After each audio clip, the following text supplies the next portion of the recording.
모두 18조 원이 넘는 예산이 투입되는 한국형 전투기 개발 사업, 즉 KF-X 사업에 대한 정부 차원의 조사가 시작됐습니다. 미국으로부터 핵심 기술을 이전받을 수 없는 상황을 알고도 계약을 체결한 이유와 또 보고 과정에서 과장된 내용은 없었는지가 조사 대상입니다. 국방부 취재기자 연결합니다. 김문경 기자. 네, 국방부입니다. 네, KF-X 사업을 추진했던 방사청 관계자들에 대한 소환 조사가 진행되고 있다면서요? 네, 그렇습니다. 청와대가 방사청 등 관련자들을 상대로 소환 조사에 착수했는데요. 군 관계자는 어제 에이모 방사청 본부장이 청와대 민정수석실 소환 조사를 받았다고 전했습니다. 또 다른 본부장은 오늘 소환될 예정입니다. 이와 함께 총리실도 방사청과 국방부에 대해 일체 계약 관련 서류를 제출할 것을 지시한 것으로 알려졌습니다.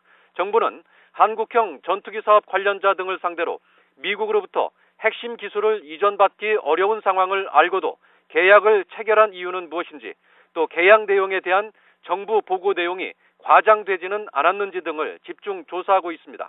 방위사업청은 지난해 차세대 전투기로 F-35 40대를 도입하기로 확정하면서 제작사인 로키드 마틴과 한국형 전투기 사업에 들어가는 21가지 기술을 이전받기로 계약했습니다.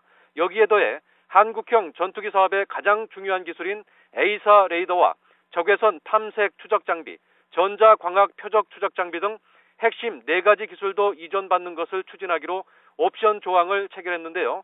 미국 정부가 자국 기술 보호 차원에서 이 4가지 기술을 이전할 수 없다고 거부하면서 논란이 확산됐습니다.